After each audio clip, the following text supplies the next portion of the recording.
Now, to help us look ahead to the summit, we have with us Dr. Jung-yeop from the Sejong Institute. Thank you for making the time to join us today. My pleasure. Now, we just heard from Im Jong-seok, the head of South Korea's Summit Preparatory Committee, giving a press briefing, and in it he gave some more details, apart from what he'd said just there, about the President Moon's schedule. He said he'd be setting off for Pyongyang 8:40 a.m. Korea time, and then he'll be arriving there at 10 a.m. local time as well. So, and he'll also be met by Kim Jong-un himself, hopefully that's what he said, and after a morning meal, they said, they are expected to start off the discussions, the summit meeting right away. Now, what do you make of this details of this announcement so far? I think that the difference between the summit, upcoming summit, and the previous two summits are the nature and the context of the summit. In the previous, when you say previous two summits, do you mean 2000 and 2007? Right. The President Kim Dae-jung and President Roh Moo-hyun. When they visited Pyongyang, it was actually their first meeting with the North Korean leader at that time. So there was a lot of ceremonies.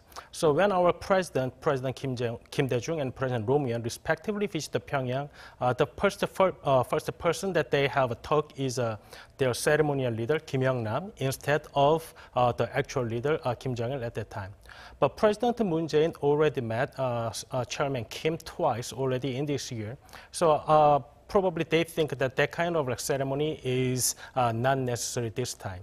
And they also think that they need to focus more on the content and the deliverables of the summit instead of those ceremonies. So that's why I think that Chief of Staff Im Jong-seok today mentioned that there's going to be at least two meetings during President Moon's visit to Pyongyang this time. Yes, of course, as you mentioned just there, the previous times that there was an Inter-Korean Summit in Pyongyang, President Kim Dae-jung and Roh Moo-hyun, they had never met the North Korean leader Kim Jong-un at the time before. Whereas this time, it's the third time President Moon is meeting Kim Jong-un.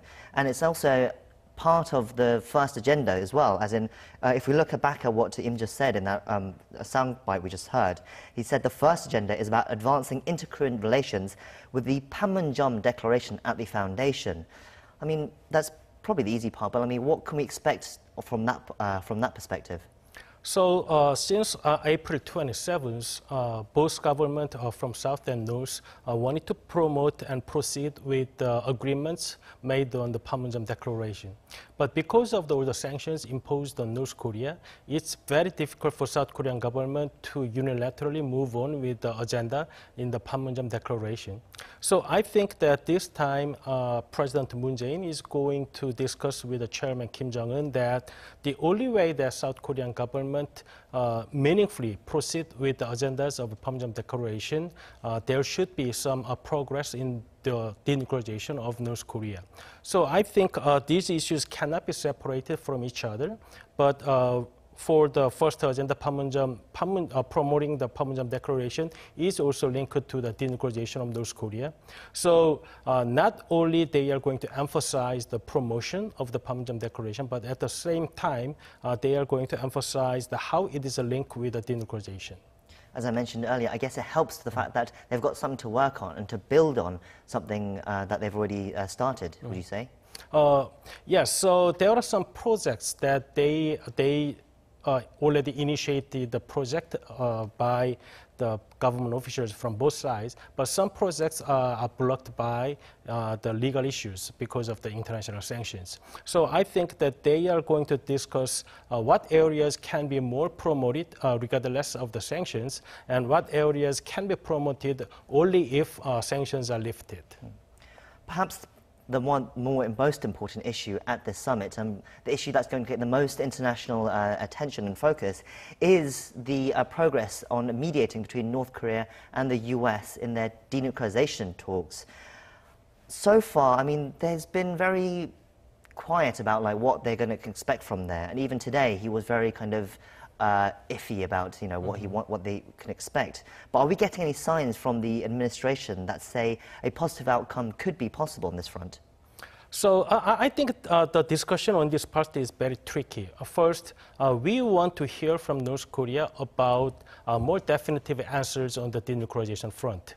But as we all know that it's going to be very difficult, they are not going to change their mind overnight. So I think that it'll take more time to persuade Kim Jong-un to move to the denuclearization talks. So I think that even if we don't hear definitive words from the mouth of the chairman Kim Jong-un, we should not categorize that this is the failure.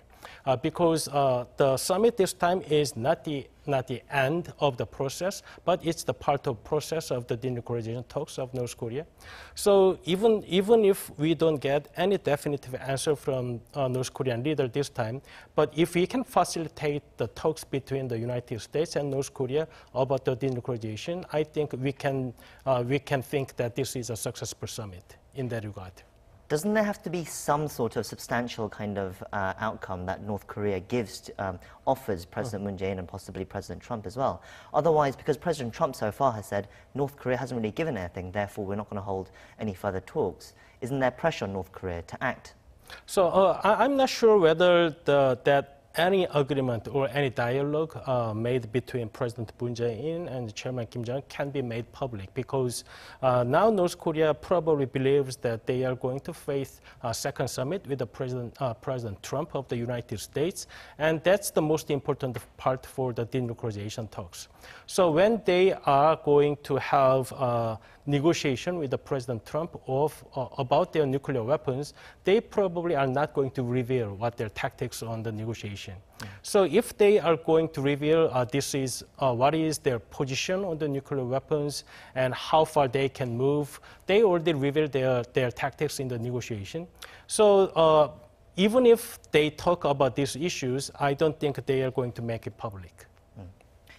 Now, the third agenda that Chief of Staff and Head of the Committee, Im, said in that soundbite we just heard is about the ending military tensions between the two Koreas. Now, this actually could also be a tricky one as well, because the last time they had working level talks between two Koreas, which was last week, this session went on for 17 hours. It started on a Thursday and ended at 3 a.m. on Friday, which was something we hadn't perhaps expected. Do you think there could be any difficulties on this issue at all? So again, the summit tomorrow, summit this week is not the end of the process. So maybe some issues can have a conclusion at the summit, but some issues need more time to make a conclusion.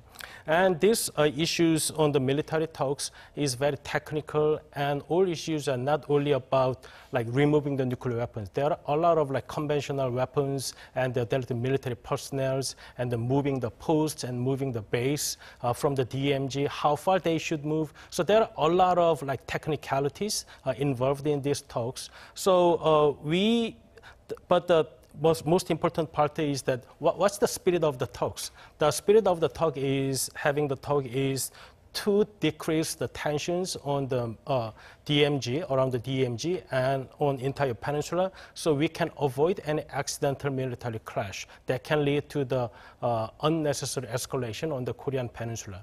So besides the denuclearization talks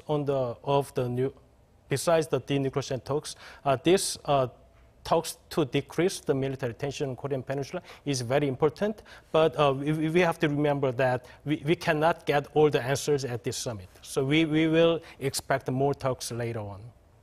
I'm guessing you will give the same answer towards the question about the ending of the Korean War, the declaration to end the Korean War. That's been, the idea for that has been bandied about quite a lot in the last few months. Do you think any progress can be made on that?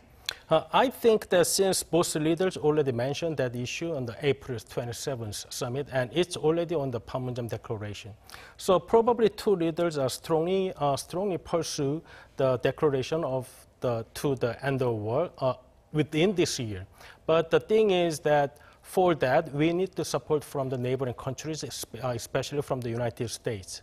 So this declaration to end the war is very much linked with the denuclearization process of the North Korea, which should be acknowledged by the United States. So probably two leaders are going to mention about the declaration to end the war issues, but at the same time, President Moon Jae-in probably is going to emphasize that that is linked with the denuclearization process of North Korea. Let's look at some of the other issues around the summit tomorrow as well. The South Korea also announced the delegation that will be accompanying President Moon on his trip to Pyongyang. Some 150 delegates with 14 government officials going, but also rather interestingly, business leaders from South Korea going as well. The heads of Hyundai and Samsung and SK and LG, all these people going as well. I mean, there has been some controversy about their inclusion. And there's, it's perhaps not a subtle message, not very subtle message to Pyongyang about the economic benefits that the two sides can have. I mean, what do you make of this development? So it is said that North Korean leader wanted to meet South Korean business leaders who can make actually decision on the investing in North Korea. So I think it's a good opportunity for North Korean leaders to meet real business leaders from South Korea.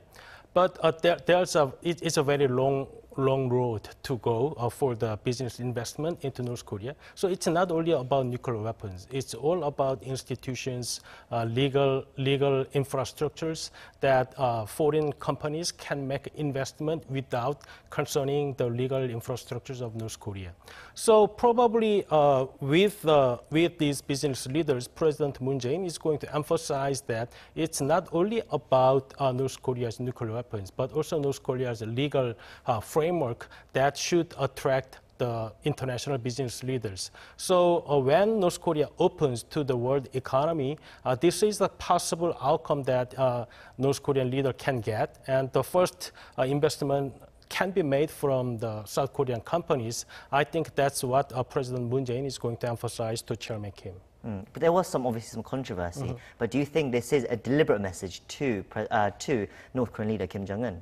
Yeah, sometimes when there's a summit internationally, that business leaders accompany their political leaders.